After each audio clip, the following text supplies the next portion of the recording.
La vie chrétienne est une question de disciple. Parce que nous sommes des disciples. Et ne pas comprendre la notion du disciple-là, c'est ne pas comprendre en réalité ce que c'est que la vie chrétienne. Parce que, comme vous le savez, hein, c'est dans Actes 11, 26, dans l'église d'Antioche, Paul et Barnabas enseignèrent les disciples pendant près d'une année, pendant une année du moins. Et ce fut là, à Antioche, que pour la première fois, les disciples furent appelés chrétiens. Voilà. Actes 11, 26. Donc, comprendre le disciple-là, c'est comprendre la vie chrétienne. Parce que le chrétien, c'est un disciple. D'accord? Ne pas comprendre la réalité du disciple-là, c'est quelque part aussi ne pas bien comprendre la vie chrétienne. Ne pas avoir une vision claire sur la vie chrétienne. Et lorsqu'on ne comprend pas la vie chrétienne, c'est difficile d'avoir une marche équilibrée, d'avoir une vie chrétienne selon le Seigneur. Vous voyez? Et donc c'est important de saisir la pensée du disciple-là. C'est vraiment, vraiment important. Alors, dernièrement, nous avons pris un passage dans Matthieu. Matthieu 28, 19 à 20. Donc, j'ai donné acte tout à l'heure. Alors, acte 11, 26, on peut le lire.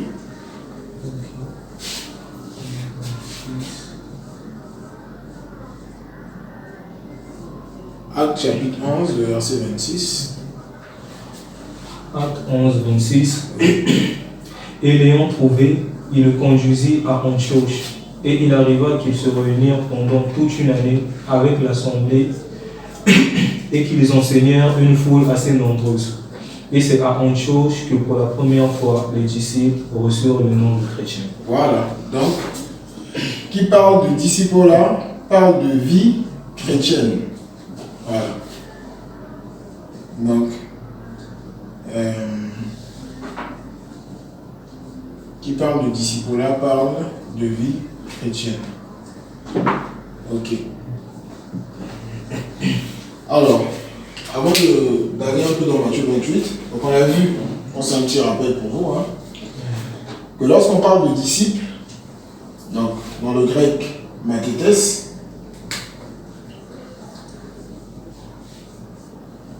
il est ici question d'un apprenant. Donc un disciple, c'est un apprenant. C'est quelqu'un qui apprend continuellement. C'est important de le préciser.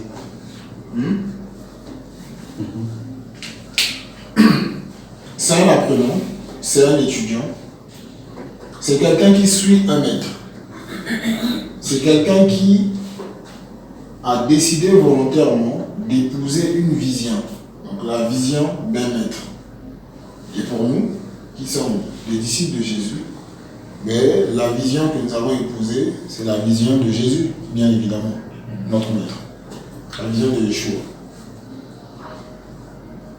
Donc c'est ça le disciple. Un apprenant, un étudiant, quelqu'un qui suit un maître, quelqu'un qui écoute, qui reçoit l'instruction du maître. Ou encore quelqu'un qui reçoit un enseignement. Donc derrière le disciple là, alors c'est important de noter cette notion là, déjà d'entrée de jeu avec la définition du disciple.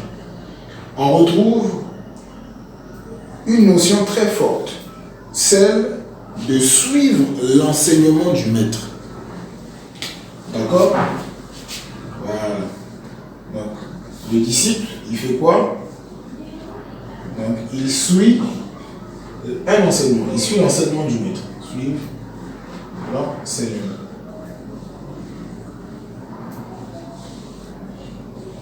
D'accord? Ok. Donc, c'est fondamental. Voilà pourquoi lorsqu'on va maintenant dans Matthieu 28, le verset 19 au verset 20, qu'on va lire aussi ensemble, Donc il suit l'enseignement du maître. Et c'est fondamental. L'enseignement est fondamental et capital pour tout disciple. Ça veut dire quoi? On ne peut pas parler de disciple-là sans parler d'enseignement. Non. On ne peut pas exclure la notion ou la réalité de l'enseignement du disciple-là. Si on enlève l'enseignement du maître, on a faussé tout le disciple-là.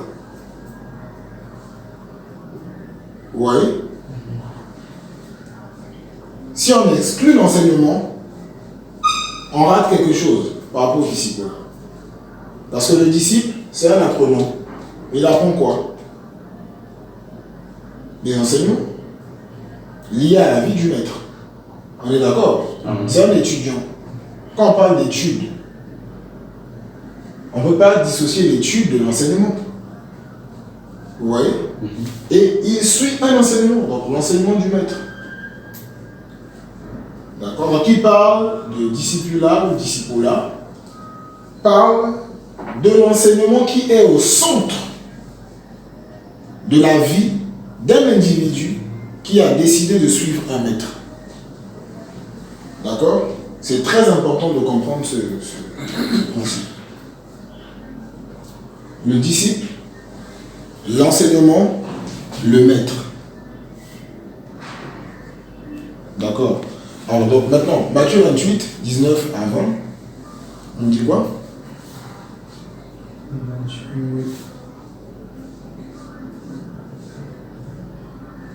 Matthieu 28, 19 à 20. Matthieu 28, 19 à 20. On dit, allez donc et faites de toutes les nations des disciples, les baptisant dans le nom du Père et du Fils et du Saint-Esprit, leur enseignant à garder tout ce que je vous ai ordonné. Et voici, je suis avec vous tous les jours jusqu'à l'achèvement de l'âge. Voilà. Amen. Voilà. Allez, faites de toutes les nations des disciples. Comment? En les baptisant au nom du Père, du Fils et du Saint-Esprit. Donc ça, c'est le commencement du disciple, avec la prédication de l'évangile qui donne un résultat, c'est-à-dire la conversion, l'engagement. Donc le disciple, c'est déjà quelqu'un qui a volontairement décidé de s'engager à suivre un maître. Lorsqu'on prêche l'évangile, on prêche le maître. On prêche Jésus. Paul disait aux Corinthiens, dans 2 Corinthiens 4, le verset 5, si je ne me trompe pas, nous ne nous prêchons pas nous-mêmes, mais c'est Jésus-Christ que nous prêchons. On va prendre ce passage. On va vérifier ça. 2 Corinthiens 4, le verset 5. Nous ne nous prêchons pas nous-mêmes, mais c'est Jésus-Christ que nous prêchons, et nous disons vos serviteurs à cause. Vous l'avez trouvé? Oui. On y va, on va vérifier ça. 2 Corinthiens 4, le verset 5. Car nous ne nous prêchons pas nous-mêmes, mais Yeshua Mashiach le Seigneur, et nous-mêmes, nous sommes vos esclaves pour l'amour de Yeshua. Voilà, donc Paul, tous les disciples ont prêché Yeshua, ont prêché Jésus. D'accord? Donc, allez, faites de toutes les nations des disciples, les baptisant au nom du Père, du Fils et du Saint-Esprit. Donc là, c'est le commencement du disciple-là, qui vient par quoi? Par le fruit ou le produit de la prédication de l'évangile. Éphésiens 1,13. En lui, vous aussi, après avoir entendu la parole de vérité, qui est l'évangile de votre salut, en lui vous avez cru et vous avez été scellés du Saint-Esprit qui avait été promis. Ça, c'est le début. On prêche l'évangile, on prêche le maître. Vous voyez, non? Ça commence par là. Nous ne nous prêchons pas nous-mêmes, c'est Yeshua, c'est Jésus que nous prêchons. Premier niveau dans le disciple-là, c'est la base. D'accord? On devient disciple après avoir écouté l'évangile qui nous présente le maître, le royaume du maître. D'abord. Et une fois que cette personne touchée par l'évangile, Romains 1 est clair, Romains 1 du verset 1 au verset 4, Paul nous parle de l'évangile qu'il avait reçu. Et cet évangile concernait qui? On peut aussi lire ce passage, c'est toujours important de poser ces petites bases. Donc là, on est au verset 19, Matthieu 28, 19. Donc, allez faire de toutes les nations des disciples. Et le discipulat commence par la prédication de l'évangile reçu, qui porte son fruit dans la vie de celui qui devient disciple. Donc, on devient disciple d'abord après avoir écouté la parole de vérité, qui est l'évangile. Ensuite, on a cru, on a été libéré de la pratique du péché et on a reçu le Saint-Esprit, scellé du Saint-Esprit. On s'engage à obéir au Seigneur, on décide volontairement d'abandonner la vie passée, la vie du péché et toutes ces choses. Là, on est disciple. Première étape, c'est le commencement du discipulat. Le discipulat commence par là. D'accord? J'ai donné Romains 1, du verset 1 à 4. On parle de l'évangile, hein, la prédication, qui emmène quelqu'un à devenir disciple. Donc le commencement du discipulat. On y va? Romains chapitre 1, verset 1 à 4. Paulos, esclave de Yeshua Mashiach, apôtre, appelé, mis à part pour l'évangile qu'il avait auparavant promis par le moyen de ses prophètes dans les Saintes Écritures, concernant son fils qui, selon la chair, est provenu de la sémence de David, déterminé fils d'Élohim avec puissance, selon l'esprit de sainteté, par la résurrection d'entre les morts, de Yeshua Mashiach notre Seigneur. Ok, d'accord. Donc l'évangile concerne qui? C'est écrit. Allez, faites de toutes les nations des disciples, c'est avec l'évangile. On prêche Christ, on prêche le maître. On est d'accord? Parce que l'évangile concerne le maître. C'est en vue d'emmener les gens. Donc, les personnes qui se convertissent, parce que la conversion, c'est quoi? C'est le fait de se détourner de sa vie passée et de revenir au Seigneur, au Maître. C'est ça la conversion. Au commencement, Adam et Ève avaient un seul Maître, le Créateur, Yeshua. Après la chute, les hommes ont décidé de choisir d'autres maîtres. Donc Satan. Maintenant, quand on se convertit, on abandonne l'ancien maître, Satan, et on revient au véritable maître. Hein? Le cœur est touché, comme dans acte 2, hein, après la prédication de Pierre, parce que ce verset 19 là, à l'effet des nations des disciples, on retrouve son implémentation ou son exécution ou sa réalité dans différents passages. Exemple, acte le chapitre 2.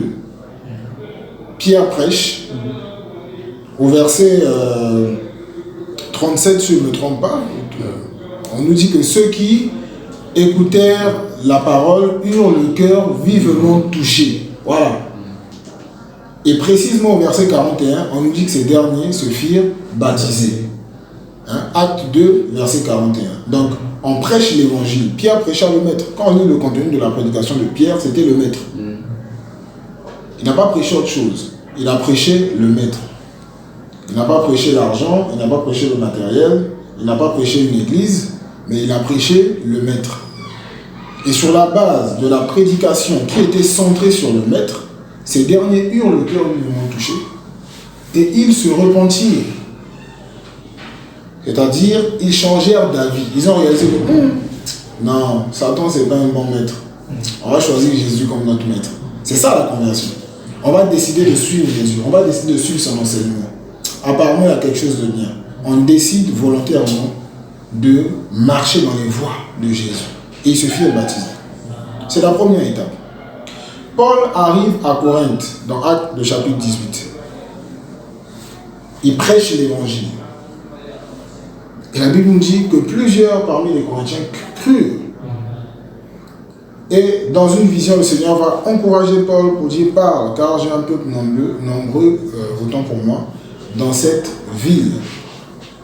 Et donc là, on nous dit au verset 10, si je ne me trompe pas, que Paul va baptiser plusieurs Corinthiens. Donc ils ont écouté la parole liée au maître, concernant le maître, Ils ont pris un engagement et il y a eu le baptême. C'est la première étape du disciple. Voilà. Si cette étape est ratée, on ne verra pas le fruit attendu dans la vie d'un véritable disciple. C'est la base, c'est le commencement. Pourquoi est-ce que certaines personnes s'appellent chrétiens et ne s'identifient pas à Christ? Alors, il peut y avoir plusieurs raisons, mais l'une des raisons fondamentales, c'est qu'il y a eu un souci au niveau de l'acceptation de l'évangile qui est centré sur le Maître. Plusieurs n'ont pas peut-être vu Jésus dans l'évangile qu'ils ont reçu. Plusieurs n'ont pas reçu le véritable évangile, l'évangile pur, qui emmène à la conversion véritable à notre Seigneur Jésus-Christ. Du coup, c'est difficile dans la suite de faire face aux exigences de tout disciple du Seigneur. Donc voilà pourquoi cette partie est vraiment fondamentale. Elle est cruciale. On prêche l'évangile, il faut vraiment se rassurer d'annoncer l'évangile selon les termes. Il faut vraiment se rassurer que cet évangile que nous annonçons est centré sur la croix, sur Jésus. D'accord? Ça, c'est la base. Donc, on est disciple parce qu'on a écouté l'évangile qui nous a bouleversés et qui nous a encouragés au renoncement par rapport aux mauvaises œuvres, par rapport à notre vie sale, par rapport à notre vie passée, qui n'honorait pas le Seigneur. On prend un engagement, notre cœur est touché. On prend une décision seul devant le Seigneur, face à cette réalité. Et on décide de le suivre. D'accord? Ça commence par là. C'est le début. Donc, on est disciple. On a pris la résolution, on a pris l'engagement, on a fait notre choix. On a vu que Jésus est le meilleur. De tous les maîtres, il est le meilleur. Il a touché notre cœur, il a su parler à notre cœur par son esprit au travers de son serviteur, de ses serviteurs, de ses enfants. D'accord? On décide de le suivre. Mais le Seigneur n'a pas juste dit « Allez, faites de toutes les nations des disciples, les baptisant au nom du Père, du Fils et du Saint-Esprit. » Mais il a dit quoi après? Ah, nous avons vu que le disciple, c'est qui? C'est un étudiant. Tu as décidé de suivre un maître. C'est la décision, tu t'es engagé. Mais qu'est-ce qui doit s'en suivre? Une série d'enseignements. Vous voyez? C'est en cela que je le disais au départ, qu'on ne peut pas exclure l'enseignement du discipolat. C'est un apprenant. C'est quelqu'un qui apprend continuellement. La première phase, ok, le cœur est touché, on est disposé à recevoir la loi du Seigneur que nous n'acceptions pas avant, parce que nous avions des cœurs durs, des cœurs de pierre. Maintenant, on a reçu l'évangile, notre cœur est changé. Selon Ézéchiel 36, verset 25 au verset 27. Le Seigneur nous donne un cœur de chair, c'est-à-dire un cœur qui est disposé à recevoir la vérité de la parole, à obéir au Seigneur, à garder la loi du Seigneur. On reçoit cette prédisposition dès le commencement. Qu'est-ce qui doit s'en suivre? Mais c'est l'enseignement. Enseigner leur à observer. Ici, le Seigneur, donc au verset 20, va utiliser un verbe que j'aime bien. Enseigner, ici, c'est didasco.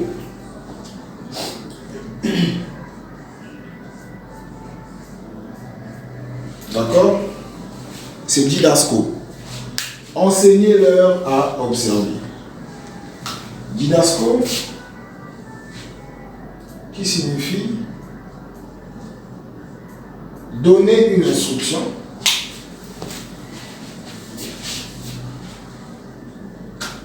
d'accord, donner une instruction. Didasco signifie aussi faire assimiler une doctrine. Faire assimiler une doctrine. Alors il y a plusieurs significations, mais l'une et c'est une question qui me touche beaucoup là, c'est celle-là. C'est expliquer ou exposer une chose. D'accord? Voilà. Donc, quand on parle d'enseigner, il y a le fait d'expliquer, il y a l'explication. D'accord? Ou encore l'exposition. Donc, didasco, donner une instruction, faire assimiler une doctrine, expliquer ou exposer une chose. Ça veut dire qu'il y a des détails. On est d'accord? Quand on explique, on va dans les détails. Vous voyez? Donc, enseignez-leur, expliquez à toutes ces personnes-là qui prendront cet engagement de faire de moi leur maître tout ce que moi je vous ai prescrit, qui je suis, quelle a été ma conduite, quelle doit être la conduite de celui qui décide de me suivre, quel est mon enseignement, comment est-ce que moi j'ai vécu, quelles sont mes attentes par rapport à toutes ces personnes qui décident de faire de moi leur maître. Donnez des détails à ces personnes, faites assimiler ma doctrine à ces personnes. Vous voyez? C'est ce que le Seigneur disait. Enseignez-leur. Faites assimiler ma doctrine à ces personnes. Et c'est là le plus grand travail que le Seigneur donna aux premiers disciples, aux 11 notamment, qui étaient là ce jour-là. Parce qu'on est lu du verset 16 au verset 20 dernièrement. Matthieu 28, 16 à 20. Vous voyez? Donc, excusez-moi, le disciple-là va avec l'enseignement.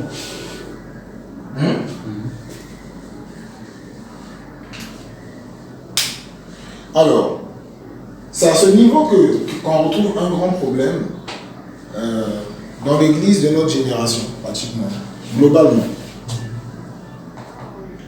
Parce que si on est disciple du Seigneur Jésus, ça veut dire que nous devons recevoir son enseignement. Mais combien reçoivent l'enseignement de Jésus?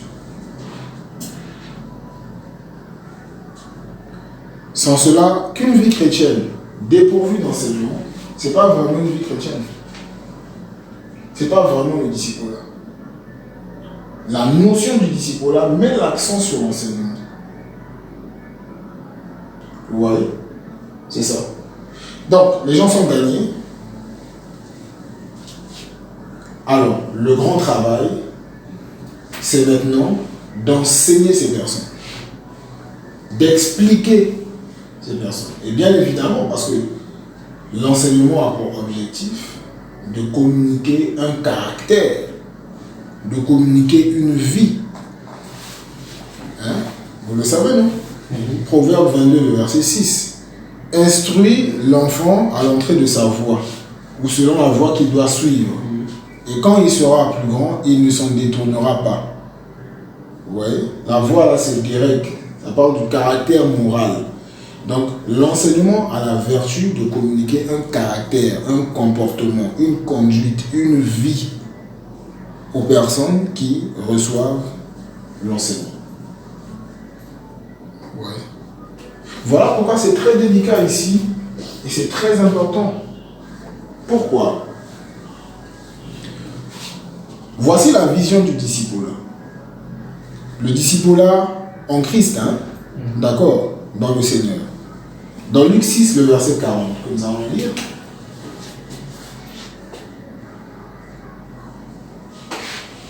Luc 6, 40.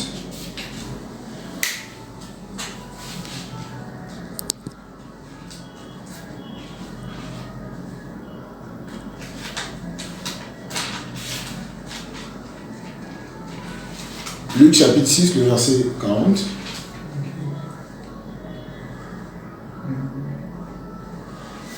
Luc 6, le verset 40. Le disciple n'est pas plus que le maître, mais tout disciple accompli sera comme son maître. Voilà. Tout disciple accompli sera comme son maître. Donc, L'objectif de tout disciple, c'est quoi? C'est l'accomplissement. D'accord? Donc là, c'est katartizo.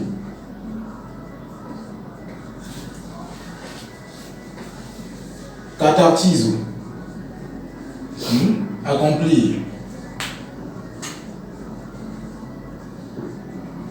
Alors, donc katartizo, donc tout disciple accompli, ou encore, katartizo, c'est aussi réparer. D'accord?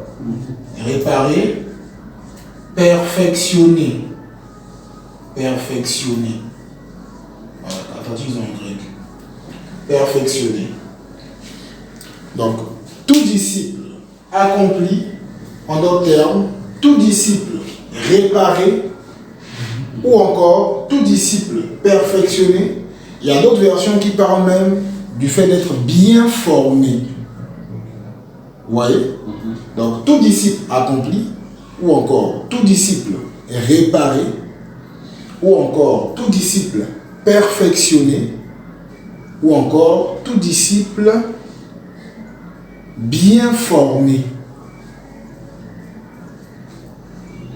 Donc, après la conversion, qu'est-ce qui s'ensuit? La formation des disciples. Quand on parle du disciple-là, il y a la conversion que l'on regarde, donc des personnes qui commencent avec le Seigneur, qui se convertissent, qui reviennent au Seigneur. Mais après, on voit des personnes en formation. Mes enfants pour qui j'éprouve de nouveau les douleurs de l'enfantement, jusqu'à ce que Christ soit formé en vous. Galates 4, 19. C'est ça. Donc, le disciple-là implique la formation des chrétiens. Mais quelle formation? La transformation à l'image de Christ. Quand on parle de formation ici,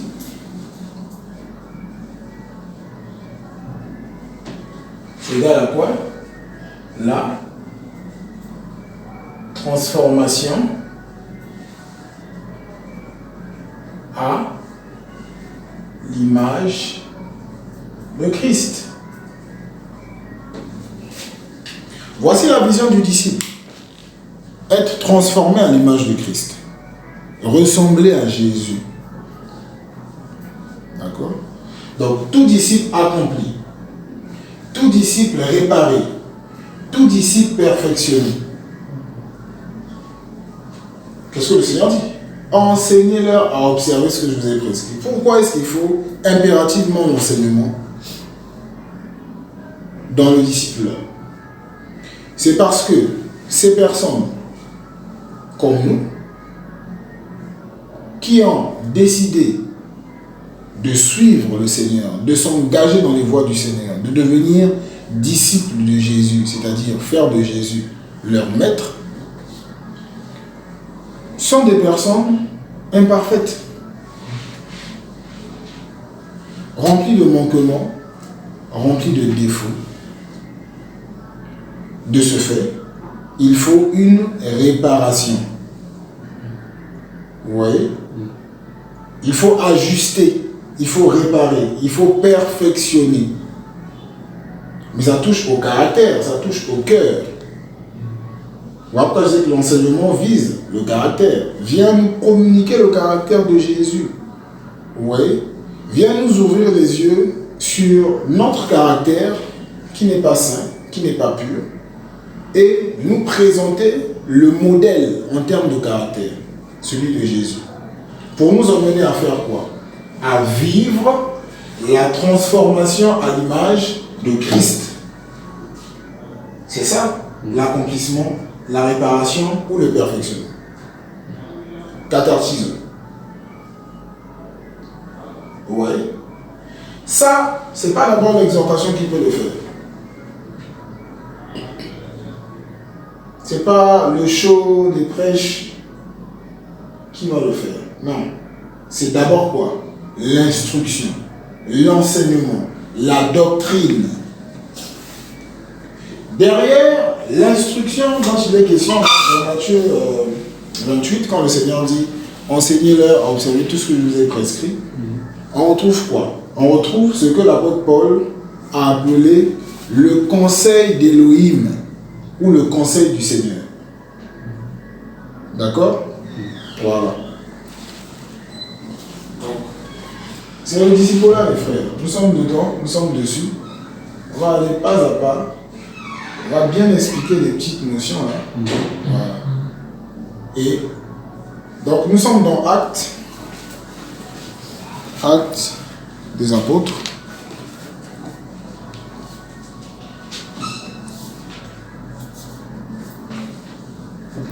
Voilà pourquoi on le dit, hein, Acte.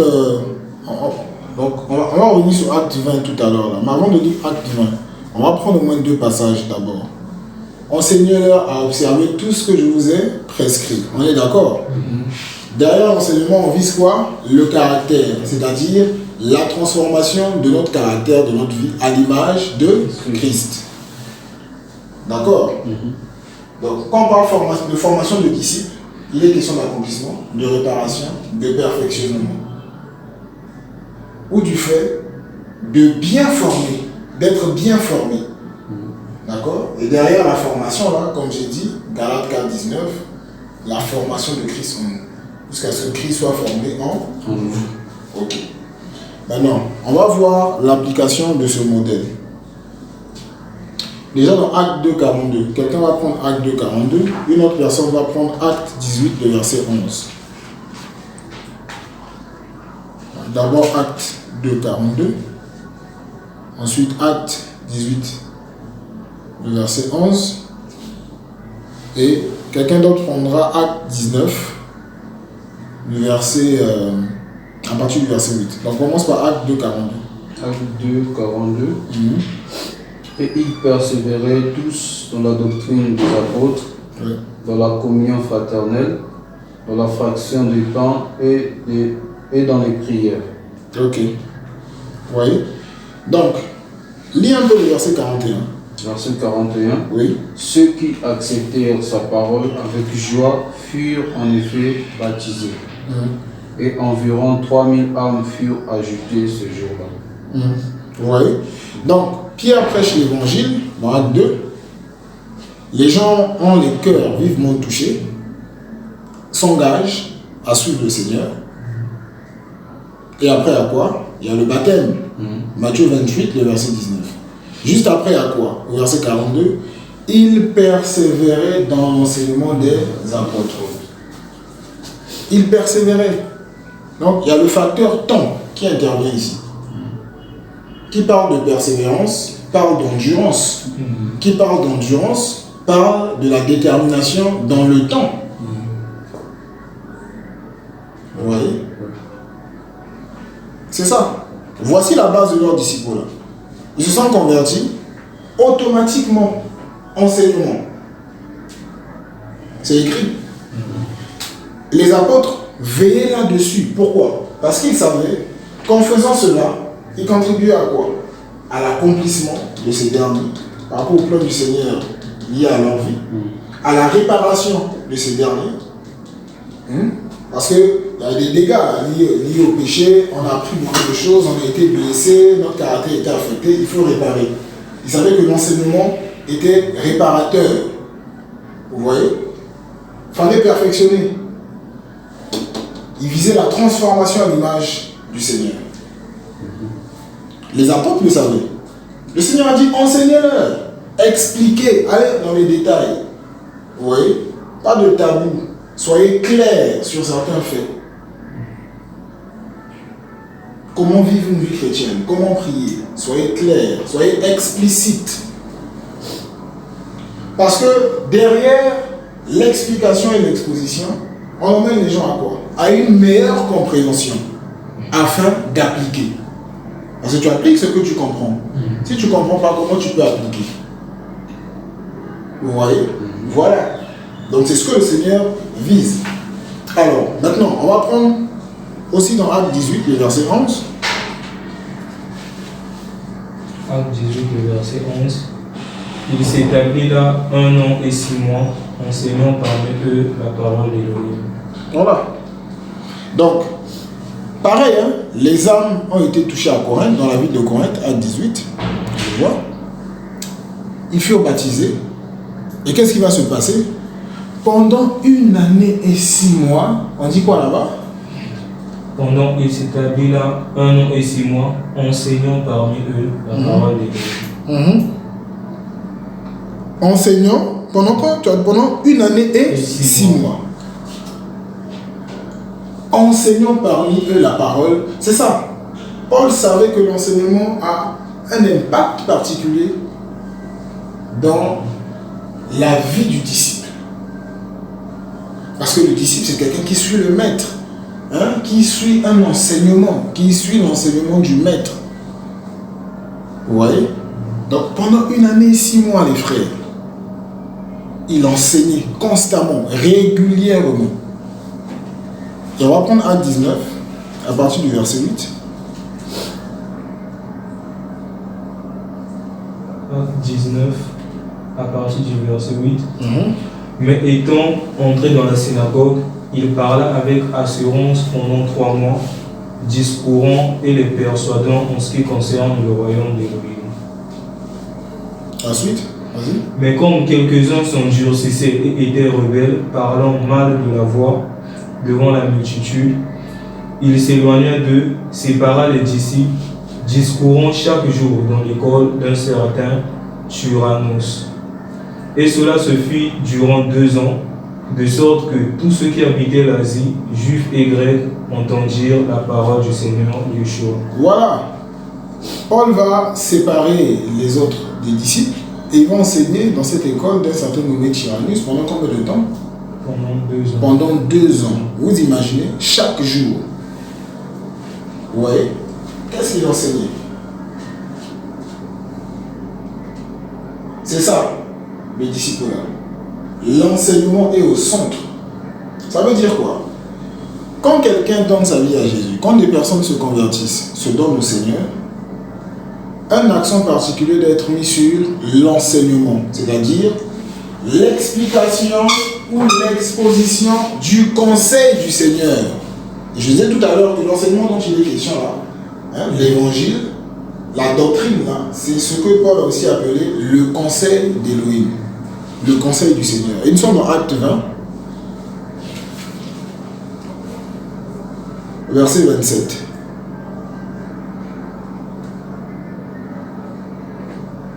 Acte 20, 27. Car je vous ai annoncé tout le conseil d'Élohim sans en rien cacher. Voilà. Oui. Le conseil du Seigneur. C'est ce que nous sommes appelés à enseigner. C'est-à-dire les choses que le Seigneur a prévues, qui doivent définir notre vie, ce que le Seigneur a établi, qui doit faire partie intégrante de notre vie, de la vie de tout disciple. Le conseil du Seigneur, c'est toute une série d'enseignements qui accompagnent le disciple tout au long de sa vie sur cette terre. D'accord? Le conseil du Seigneur, c'est une série d'enseignements, de doctrines, qui contribuent au développement de l'enfant du Seigneur. D'accord? Quand on vient au Seigneur, on est immature et on est appelé à atteindre un certain stade, sinon un état de maturité, c'est-à-dire plus de ressemblance à Jésus. Donc avec l'enseignement, on est équipé au fur et à mesure pour vraiment ressembler à Jésus. Oui, vraiment ressembler à Jésus. Alors, je pense que c'est clair pour vous tous quand même. Ok.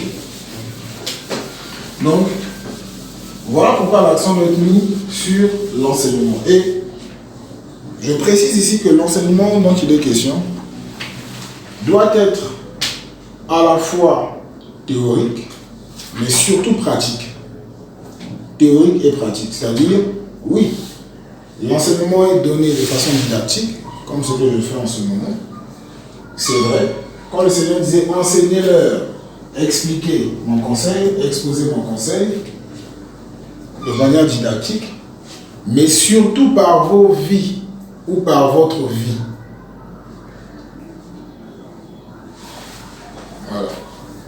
Donc l'enseignement de manière théorique ou didactique, mais aussi par la vie.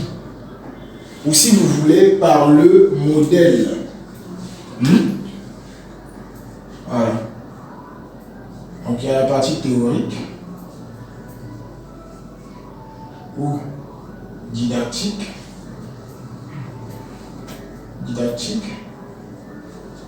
Et il y a aussi l'enseignement par le modèle ou par la vie. Voilà.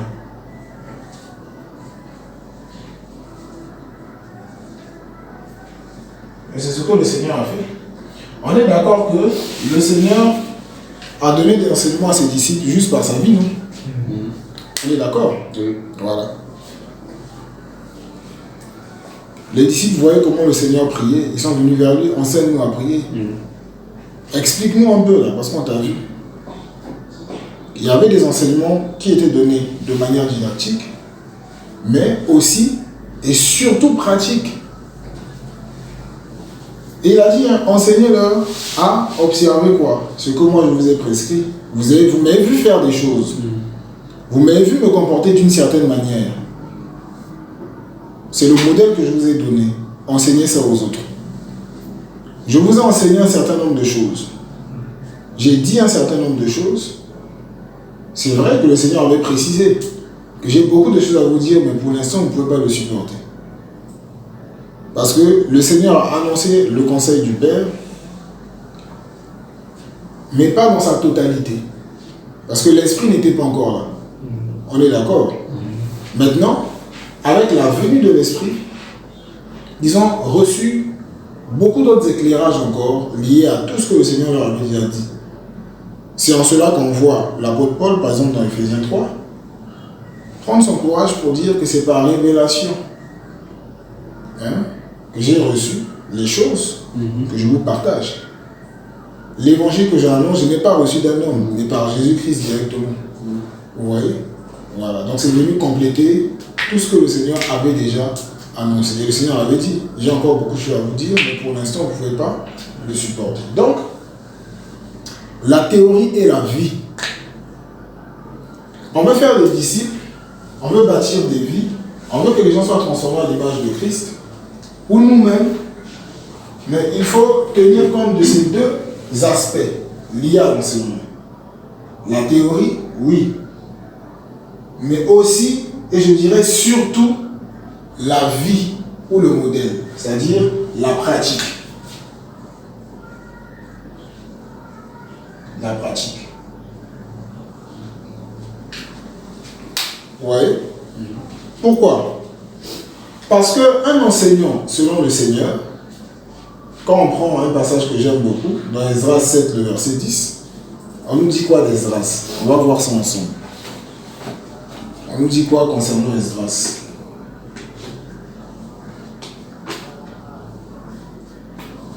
Esdras 7, verset 10. Donc l'enseignement, partie théorique, didactique, oui, mais aussi par le modèle ou la vie, c'est-à-dire la pratique.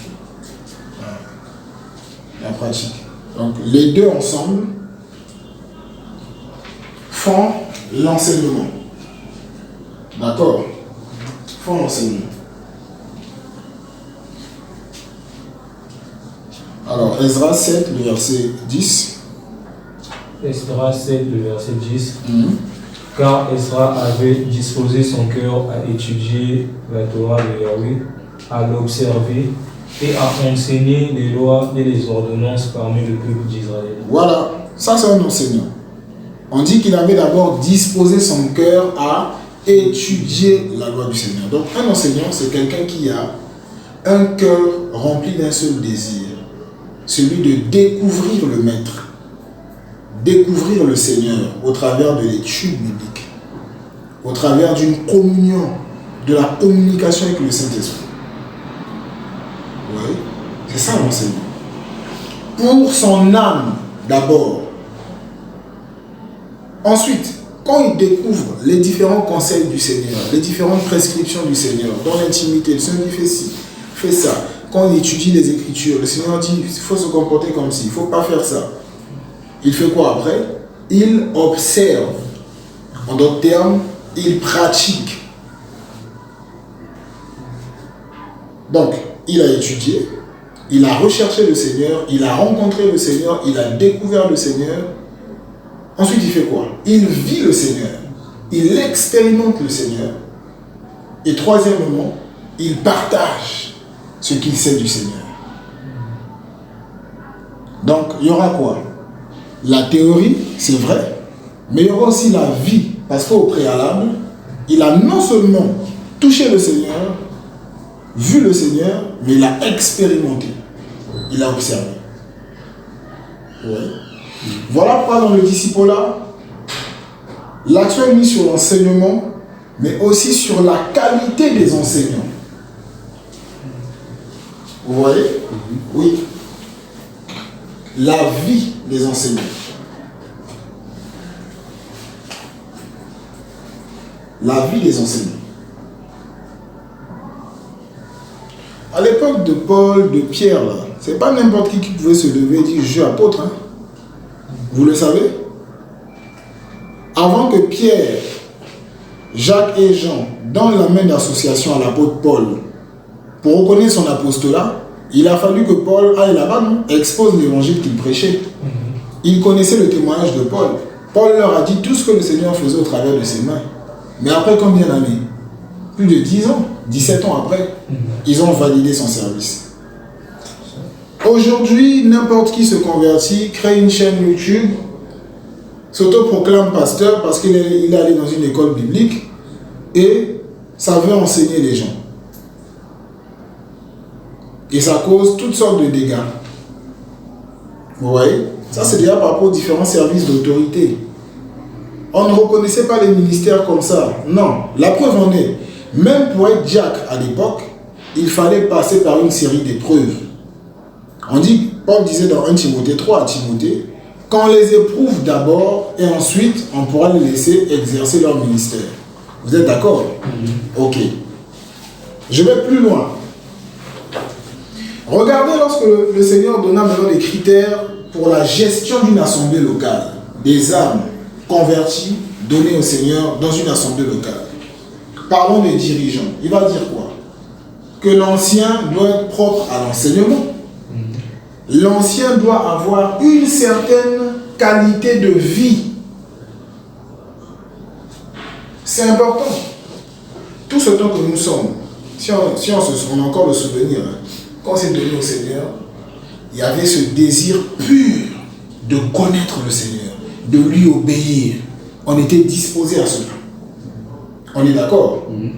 Mais le Seigneur, dans son plan, a prévu que des personnes comme vous et moi, au début de notre conversion, rencontrions des modèles. C'est-à-dire des personnes qui nous donneraient envie de davantage soupirer après la transformation à l'image de Christ. C'est ce que le Seigneur a prévu. C'est ça le disciple. Voilà pourquoi aujourd'hui il y a du désordre. Et on retrouve des chrétiens clopins, on retrouve des chrétiens qui ont d'autres modèles plutôt que Jésus.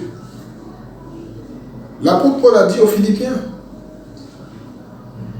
regardez aux personnes en qui vous avez vu le même modèle que vous avez vu chez nous. Il est simple. Il parlait d'un enseignement, il parlait de la vie. Soyez mes imitateurs comme je le suis moi-même de Christ. Donc, un modèle, c'est à la base un imitateur de Christ. Si quelqu'un imite Christ, il peut être un modèle. Donc le Seigneur, en tout cas, à tous les niveaux, à l'époque, déjà avec les apôtres, on voyait cette rigueur. Tu peux être reconnu, moi je suis évangéliste. Parce que tu évangélisais, tu as parlé de Jésus à quelques personnes, tu es devenu évangéliste. Non.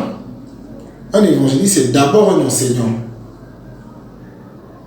Il fait partie des 5 services que le Seigneur a donnés à l'Église.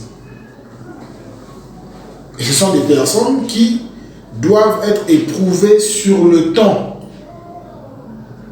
qui doivent faire leurs preuves. Ça veut dire que la connaissance théorique ne suffit pas. Il faut aussi l'expérience. Et on va le voir tout à l'heure. La vie pratique.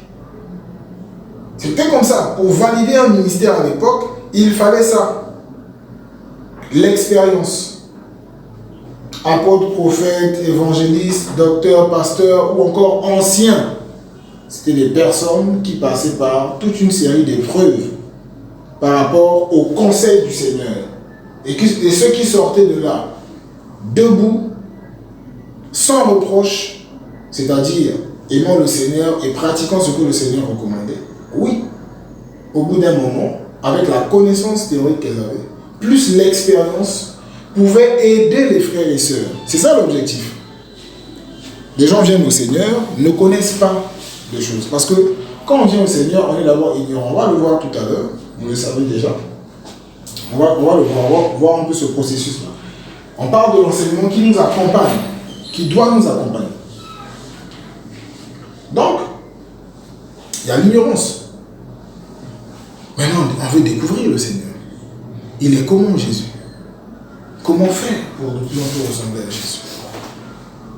Il faut des personnes qui savent de quoi est-ce qu'elles parlent, qui ont de l'expérience. En d'autres termes, des personnes réparées, qui sont toujours dans le processus, mais qui ont atteint quand même un certain niveau de réparation. Vous voyez?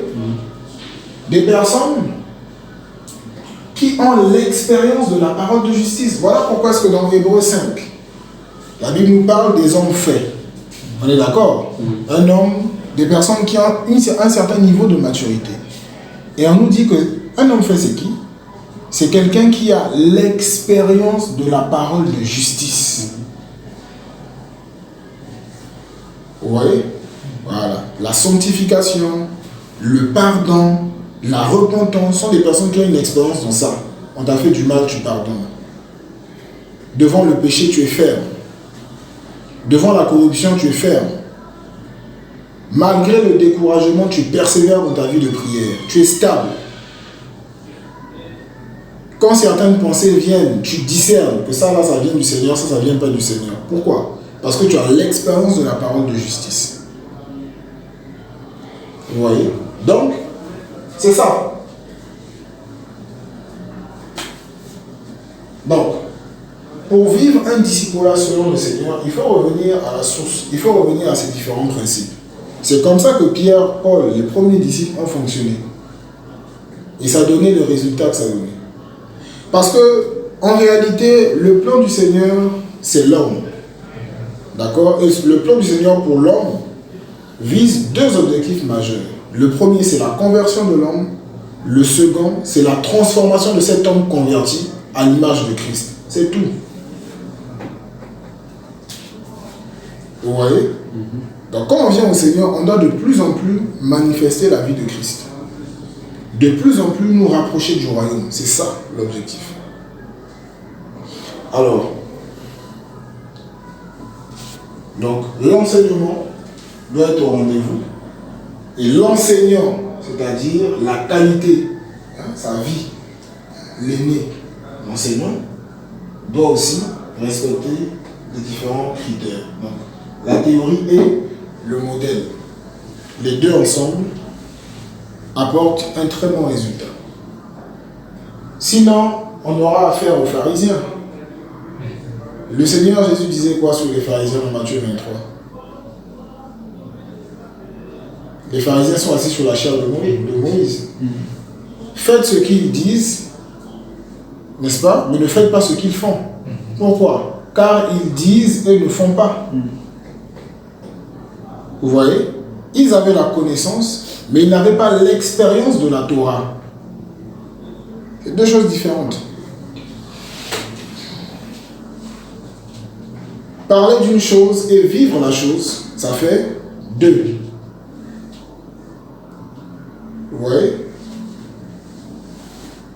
Parler du pardon et pardonner en réalité, ça fait quoi? Ça fait deux.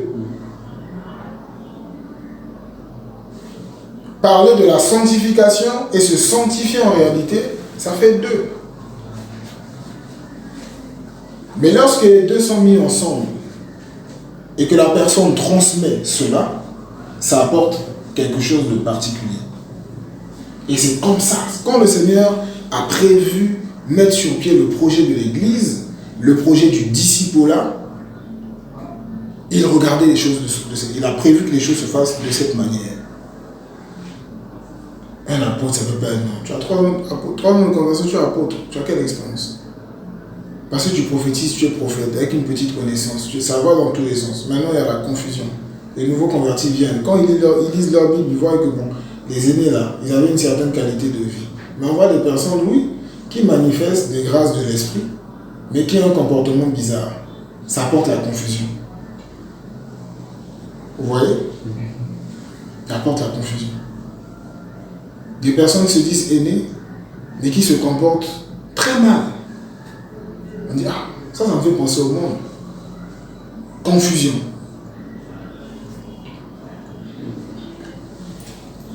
C'est que ce principe n'a pas été respecté.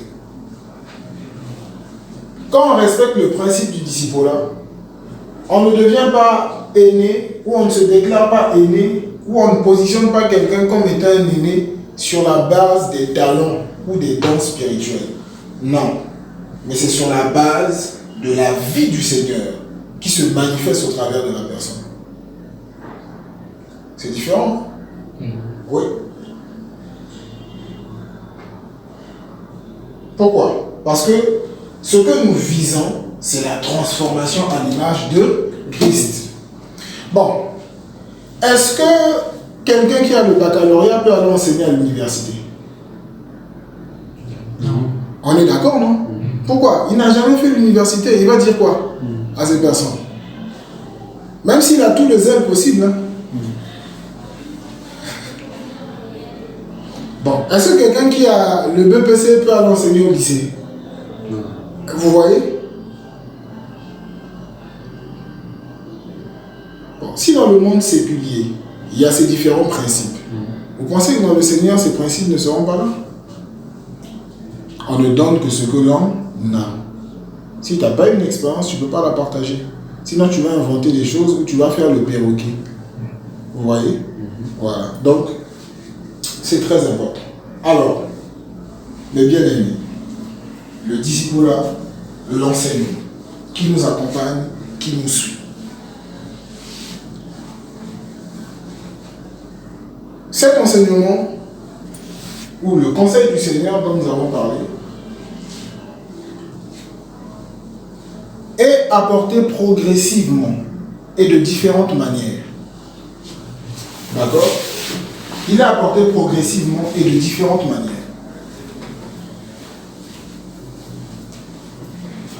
Ce conseil, le Seigneur nous le donne progressivement et de différentes manières.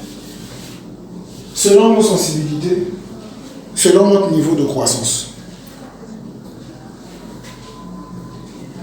Mais pour atteindre le même objectif, notre transformation à l'image de Christ. D'accord? Ok. Quand on lit les Écritures, on voit, surtout dans les écrits de l'apôtre Paul sectionnait cela en 2 grandes catégories.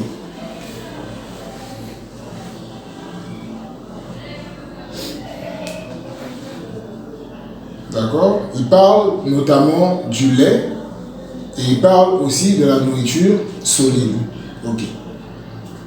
Tout ça, c'est le conseil du Seigneur. Voilà. Mais il va imager cela.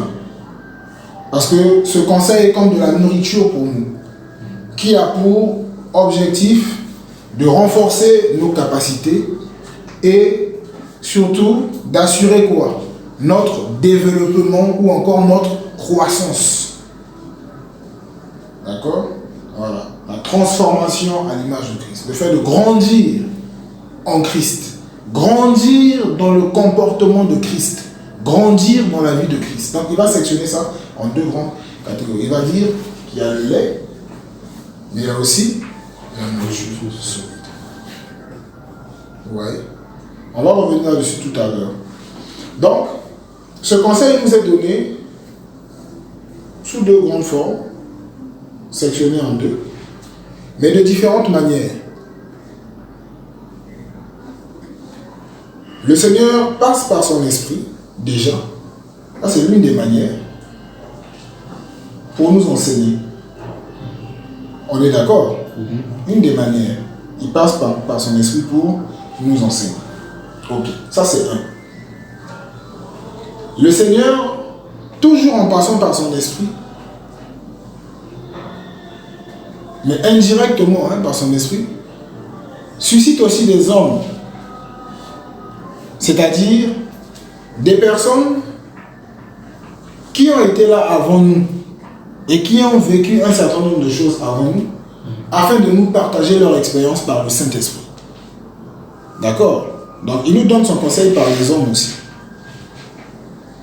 Donc des personnes qui ont une certaine expérience, ou des personnes qui vivent peut-être les mêmes expériences que nous, pour nous encourager aussi.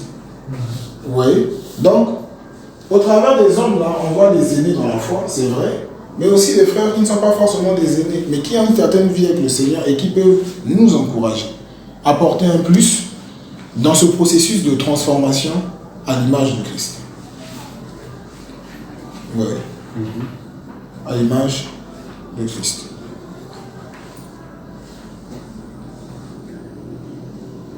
On est d'accord? Ok.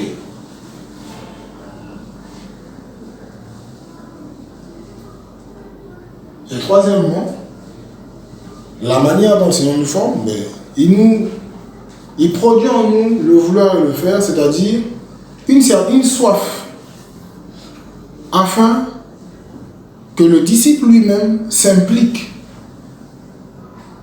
pour découvrir et recevoir le nécessaire concernant Christ, afin d'observer cela. Un peu comme ce fut le cas d'Esdras. Ce n'était pas quelqu'un qui venait l'enseigner, mais il a appliqué son cœur à étudier, à rechercher le Seigneur. Il était discipliné. Vous voyez? Donc, il y a ces différentes manières. Le Saint-Esprit nous enseigne. Le Saint-Esprit suscite des hommes pour nous communiquer aussi cette instruction, cet enseignement.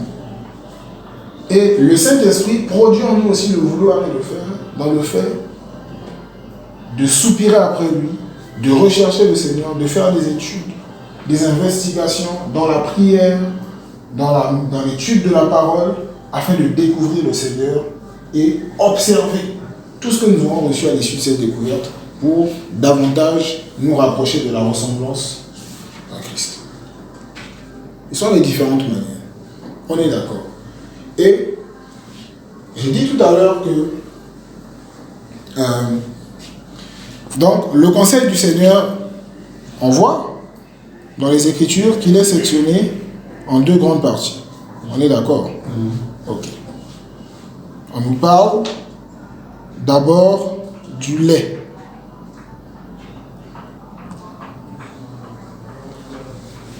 Du lait. Donc nous allons prendre Hébreu. Hébreu, chapitre 5, du verset 11 au verset 14.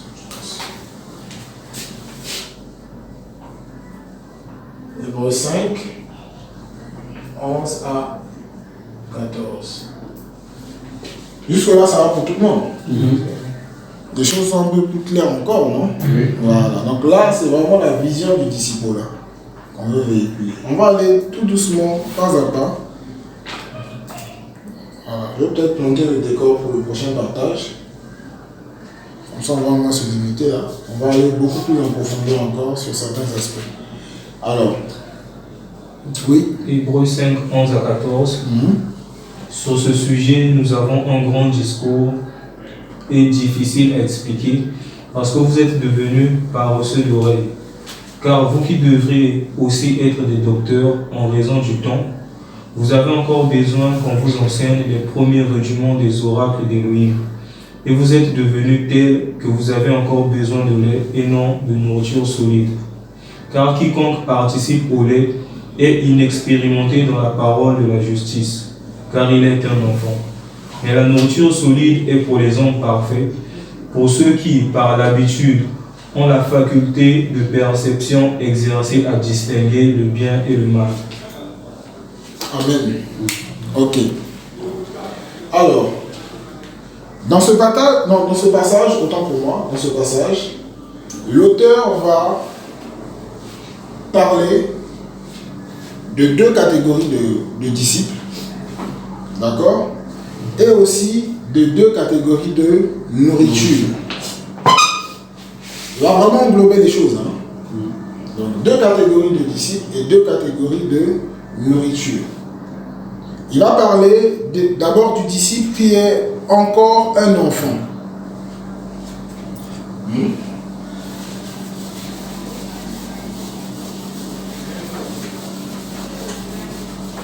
Alors, donc, le disciple.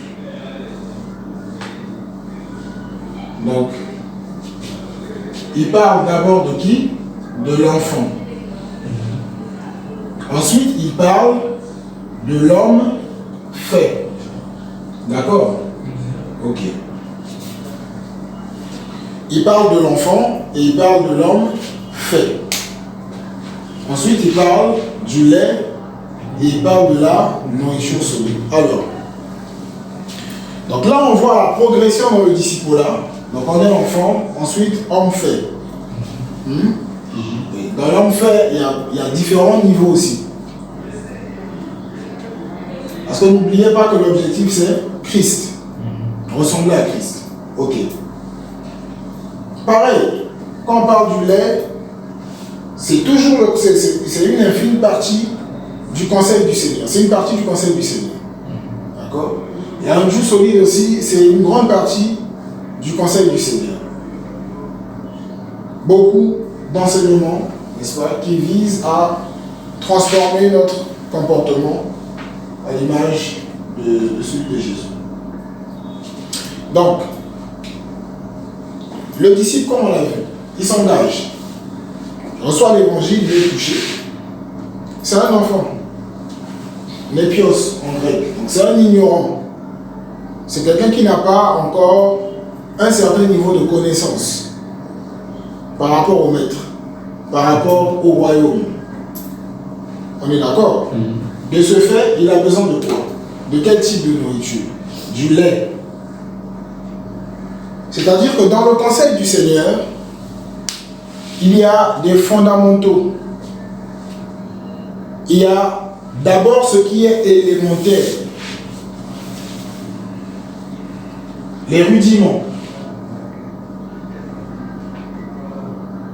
Et ça, c'est adapté à l'enfant. C'est ce que l'auteur dit. Tu peux relire le verset 12. Le verset 12. Oui. On dit, car vous qui devrez aussi être des docteurs en raison du temps, vous avez encore besoin qu'on vous enseigne les premiers rudiments des oracles d'Élohim, et vous êtes devenus tels que vous avez encore besoin de lait et non de nourriture solide. Ok. Donc, les enfants ont besoin de lait. C'est-à-dire des rudiments, de tout ce qui est fondamental. Tout ce qui peut emmener ces derniers à faire leur premier pas dans le Seigneur. D'accord? Le lait est adapté aux enfants. Un enfant a besoin de lait, a besoin de rudiments, a besoin de tout ce qui est élémentaire, a besoin de tout ce qui est basique. Vous voyez? Pour mieux imiter le Seigneur. Parce que n'oubliez pas, je veux vraiment décortiquer, utiliser des synonymes pour une meilleure compréhension. Le disciple-là implique l'imitation de la vie de Christ. Un disciple, c'est un imitateur. D'accord? Disciple, imitateur du maître. D'accord? Ok. Donc tout ce qui est nécessaire, tout ce qui est fondamental. Et prochainement, on parlera du fondement. D'accord? Voilà. On va parler un peu de ces choses. Bâtir sa vie sur le roc. On parlera de ça. De tout ce qui est élémentaire, tout ce qui est fondamental, mais globalement. Ok. Ça, c'est le premier niveau. Mais le Seigneur ne veut pas qu'on reste des enfants. Voilà pourquoi, quand on est enfant, c'est une très belle période. C'est une période fondamentale. Parce que c'est là, c'est à ce niveau que plusieurs choses se développent dans la vie du disciple, dans la vie du chrétien. Et cette phase est déterminante pour la suite. Un enfant qui rate son enfance, s'il y a eu des soucis, si on n'a pas donné le nécessaire liées à la période de l'enfance, mais il y aura des répercussions après. On est d'accord? Oui. Il y aura des répercussions après. Voilà pourquoi l'apôtre Paul, par exemple, dans 1 Corinthiens 3, qu'on va prendre, 1 Corinthiens 3, du verset 1 au verset, il ne voulait pas aller au-delà avec les Corinthiens, parce qu'il s'était rendu compte que j'ai donné du lait, mais jusque-là, il n'assimile pas. Les comportements ne changent pas. Vous voyez, l'évaluation faite, c'est par rapport à la vie. Parce que les Corinthiens avaient tous les dons spirituels. 1 Corinthiens 1 nous en parle. Paul en parle dans 1 Corinthiens 1. Ils avaient des grâces terribles. Mais il y avait un souci au niveau de l'imitation de Christ. Paul a dit, ça cloche. L'unité de mesure ici, là, c'est la vie de Christ. Vous ne manifestez pas encore ça. Vous n'êtes pas mature. Au-delà de toutes les grâces, vous n'êtes pas encore mature. De ce fait, vous avez encore besoin de quoi? De lait. On va prendre ce passage. 1 Corinthiens 3, 1 à 5. 1 Corinthiens 3 à partir du verset 1. Et moi, frère, je n'ai pas pu vous parler comme à des hommes spirituels, mais comme à des charnels, comme à des enfants en machia. Je vous ai donné du lait à boire et non quelque chose à manger, car vous n'en étiez pas encore capable. Voilà. Et même maintenant, vous n'en êtes pas encore capable. Pourquoi? Parce qu'ils sont des enfants. Voilà. Ils se comportent encore comme des enfants, comme des ignorants. D'accord? L'enfant ici, l'ignorant, c'est quelqu'un qui n'a pas d'expérience. D'accord? Donc c'est un fou, selon la parole. Fou, dans la mesure où c'est quelqu'un qui n'est pas sage. On est d'accord? Voilà. C'est quelqu'un qui, face à certaines situations, a encore du mal à agir selon la pensée de Christ, parce qu'il ne la connaît pas vraiment.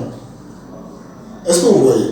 C'est ça la sagesse. C'est la faculté d'agir selon la pensée de Christ face aux situations qui se présentent à nous. C'est la faculté de discerner, parce que derrière la sagesse, on voit le discernement. D'accord? On discerne que ça c'est bien, ça c'est mal. Mais quand on est enfant, on n'a pas encore cette faculté-là. Ou je dirais, cette faculté n'est pas encore bien développée. Il y en a déjà. Parce qu'on sait que c'est le péché, ça n'est pas le péché. L'esprit nous enseigne, l'onction nous enseigne. D'accord? Mais cette faculté n'est pas encore bien développée. Vous voyez? Quand on est enfant. Donc, avec le lait, on apprend à quoi? À discerner, à développer cette faculté. C'est-à-dire, on devient de plus en plus sage. Voilà pourquoi, on va prendre ce passage aussi. Merci Seigneur. Le Seigneur est bon. Quand on enseigne comme ça les inspirations, les passages que le Saint-Esprit donne. Dans 2 Timothée 3, le verset 14, l'apôtre Paul va dire quelque chose à Timothée. Il va parler des Écritures qui peuvent rendre sage à sa vie. Vous connaissez le passage, non? On va prendre ça. 2 Timothée 3, le verset 14. Donc un enfant, il n'a pas de discernement. C'est pas bien développé. Ouais. Donc il peut commettre beaucoup d'erreurs. C'est normal, c'est un enfant. D'accord? Donc dans le disciple-là, pour nous qui sommes un peu plus matures, il faut beaucoup de tolérance aussi. Avec les enfants. Vous voyez? Dans l'amour, on reprend, mais avec beaucoup d'amour, beaucoup de sagesse. Parce qu'il ne fait pas exprès. Vous voyez? Les facultés ne sont pas encore bien développées. Et il faut enseigner, il faut prier pour les personnes qui viennent nouvellement. Il faut s'investir dans leur vie. On peut lire le passage, tu as trouvé? 2 Timothée 3, oui. 14. Mais toi, demeure ferme dans les choses que tu as apprises et qui t'ont été confiées, sachant de qui tu les as prises. Parce que dès l'enfance, tu connais en effet les lettres sacrées qui peuvent te rendre sage pour le salut par le moyen de la foi en Mashiach. Voilà. Amen. Amen. La parole est claire ou pas? Les Écritures peuvent faire quoi? Amen. Or, dans les Écritures, on retrouve quoi? Le conseil du Seigneur. Vous voyez? Donc avec le lait, cette faculté se développe. Après on dit il y a le calcium spirituel aussi là. Ça se développe. Tu commences à discerner. Ah ça c'est pas bon. Vous voyez, le lait vient renforcer le développement de ces facultés là. Vous voyez, on discerne. On a du discernement. Voilà. Bon, on va bien développer ça la prochaine fois. Mais voici déjà l'enfant.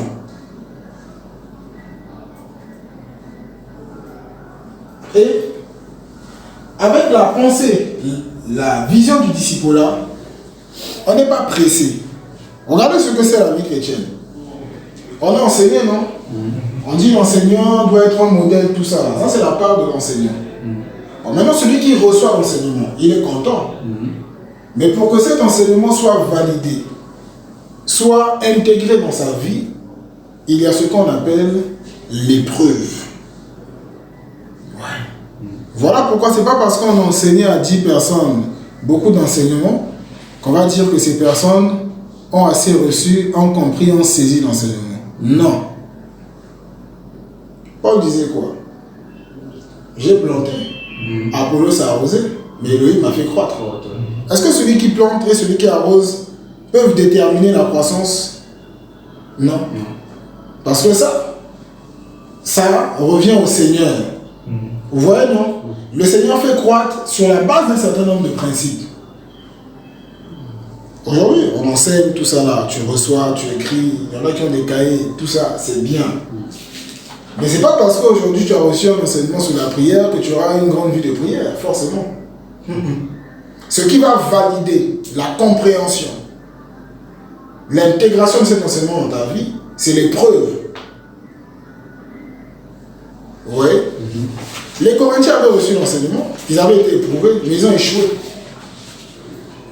Et comme à l'école, quand on échoue, on fait quoi? C'est en cela que vous allez voir des personnes traîner à ce niveau. Ce n'est pas le souhait. Voilà pourquoi il faut tout mettre à la disposition des nouveaux convertis pour que ces personnes progressent. Il faut être là. S'il faut appeler, s'il faut s'investir, s'il faut échanger. Bref, on en parlera. Après l'enseignement, c'est l'explication. Il faut donner des détails. Donc face à l'épreuve, les personnes s'en sortent. Vous voyez, non? Oui, c'est ça. Pourquoi est-ce que l'auteur disait dans Hébreux 5, là, vous qui devriez mettre, vu le temps, vous êtes encore des enfants. Qu'est-ce qui s'est passé? C'est au niveau de l'épreuve. Les personnes ont reçu des enseignements. C'est bien. Les enseignants ont fait leur part, ont montré le modèle. Mais après, chacun sera confronté à certaines réalités où on va voir si ces paroles-là pourraient être appliquées ou pas. Vous voyez? Ça, c'est l'élément déterminant. Alors, première catégorie de disciples, premier type d'enseignement dans le conseil du Seigneur, le lait, les rudiments, les fondamentaux. Et ça peut prendre des années. Ça peut prendre des mois. Vous voyez? On reviendra là-dessus. Alors, deuxième type, on parle de qui? Des hommes faits. Des hommes faits. D'accord? Des hommes faits. Et de la nourriture solide. Alors, retenez une chose. L'auteur a dit quoi dans Hébreux 5? Vous qui devriez, vu le temps, être qui? Des maîtres. Ok. Didaskalos. Didaskalos signifie enseignant ou docteur. Didaskalos. Alors, ici, l'auteur ne voulait pas dire que toutes ces personnes avaient reçu le ministère de l'enseignement. Vous êtes d'accord ou pas? Ouais, c'est pas ce qu'il voulait dire. Mais quand il parlait d'enseignant ou de maître ou de docteur, il parlait en fait de personnes expérimentées ou des personnes qui seraient en mesure, déjà par leur vie, d'encourager d'autres personnes aussi à leur tour. Vous voyez, non? C'est ça. C'est-à-dire que lorsqu'on est enfant, on reçoit les rudiments, au bout d'un moment, on devient beaucoup plus mature et en mesure à notre tour d'encourager aussi les autres déjà par notre vie, par le modèle. D'accord? Voilà. Par le modèle. On peut encourager les autres, on peut fortifier les autres dans la foi. Voilà une chrétienne. Vous voyez? C'est ça. Donc un homme fait, c'est un didaskalos par sa vie. C'est quelqu'un qui a l'expérience de la parole de justice. C'est écrit, hein? On l'a vu. Hébreux 5, là. On est d'accord? Et parce qu'il a de l'expérience, qu'est-ce qu'il a? Il a une faculté de réagir selon la pensée de Christ face aux différentes situations qui se présentent à lui. Donc en gros, il est sage.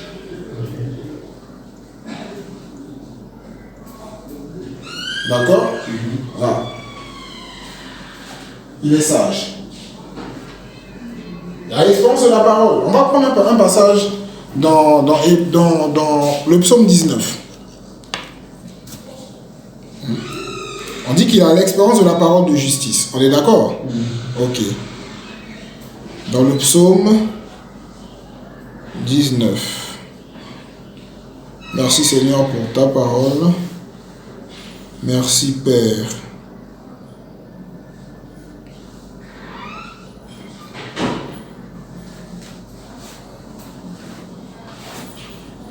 Alors, nous sommes au verset 8.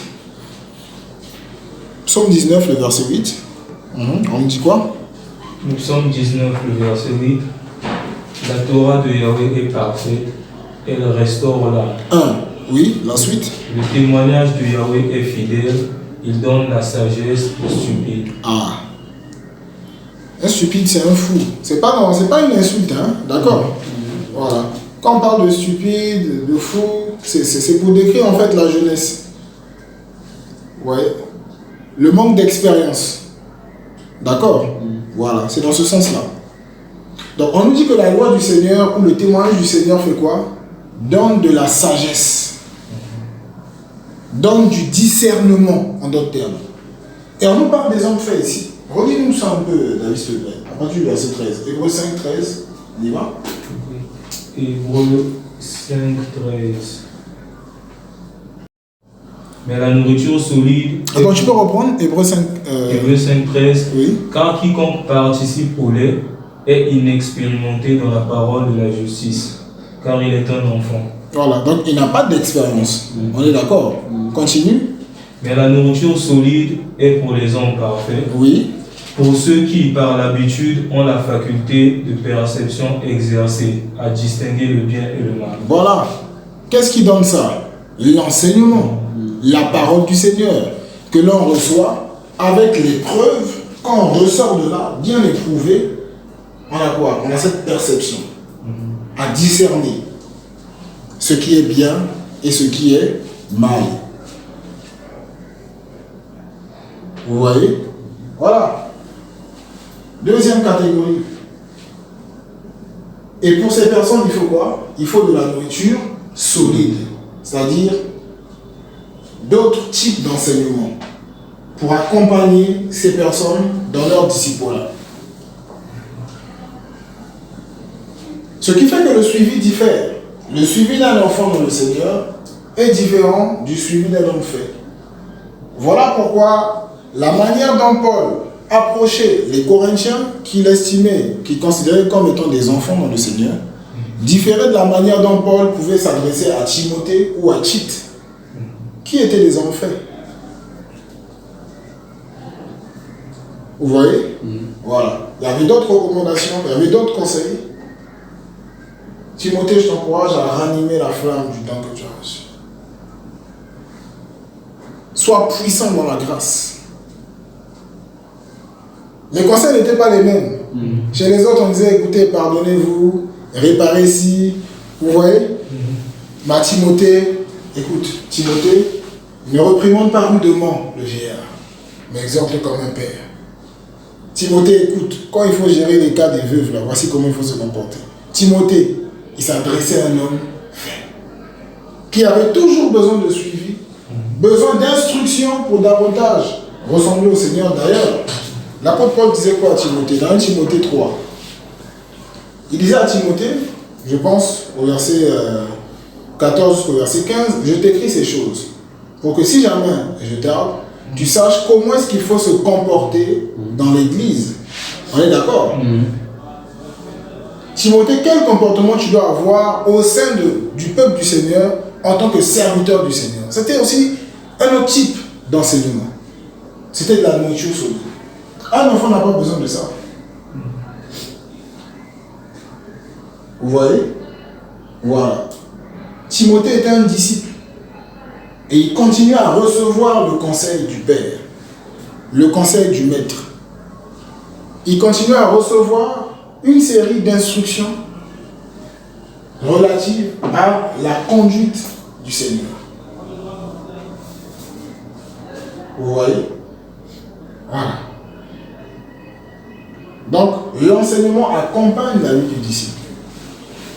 L'exhortation à sa place, on est d'accord, la prédication à sa place, mais le fondement ou la base du disciple-là, c'est l'enseignement. Parce qu'un disciple, c'est celui qui suit l'enseignement du maître. Vous voyez? Maintenant, on peut s'évaluer. Sommes-nous encore des enfants ou des enfants? À quel niveau chacun peut se positionner en ce moment? C'est important de le faire. Parce que c'est une chaîne. Vous voyez, aujourd'hui on est touché. Le mois qui suit, le jour qui suit, quelqu'un d'autre est touché. Au fur et à mesure. Donc on se retrouve dans une salle de classe avec beaucoup de redoublants souvent. Mais comme il n'y a pas d'humilité, ces redoublants se déclarent comme étant des aînés dans la foi pour d'autres. À cause du nombre d'années. Et quand on voit ceux qui sont venus après obéir au Seigneur et sur les épreuves avancées, on dit oui, ils avancent, on reconnaît, mais nous sommes quand même des aînés. Mais sur quelle base? Parce qu'on n'est pas aîné sur la base du nombre d'années de conversion. C'est l'expérience qui détermine notre maturité dans le Seigneur. Amen. C'est l'expérience. C'est pas autre chose. C'est pas autre chose. C'est l'expérience. Mais le souhait, vraiment, c'est que tout le monde se retrouve et avance véritablement dans le Seigneur.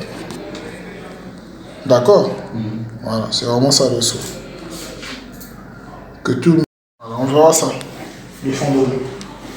Ces choses-là que le Seigneur a prescrites, que lui-même a désignées comme étant déterminantes pour apporter la stabilité dans la vie de l'enfant.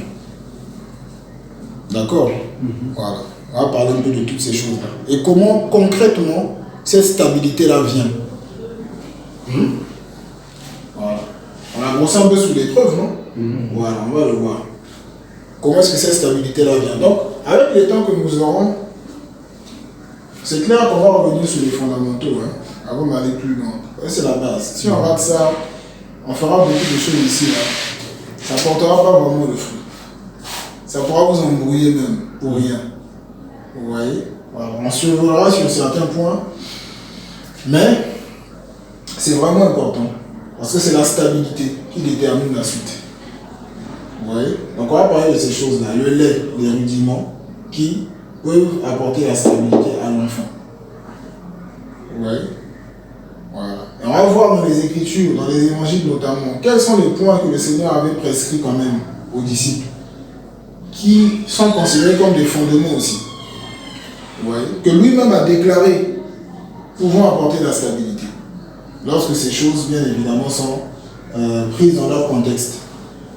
Donc l'enseignement, la réception de l'enseignement, les épreuves qui accompagnent et l'issue de cette épreuve.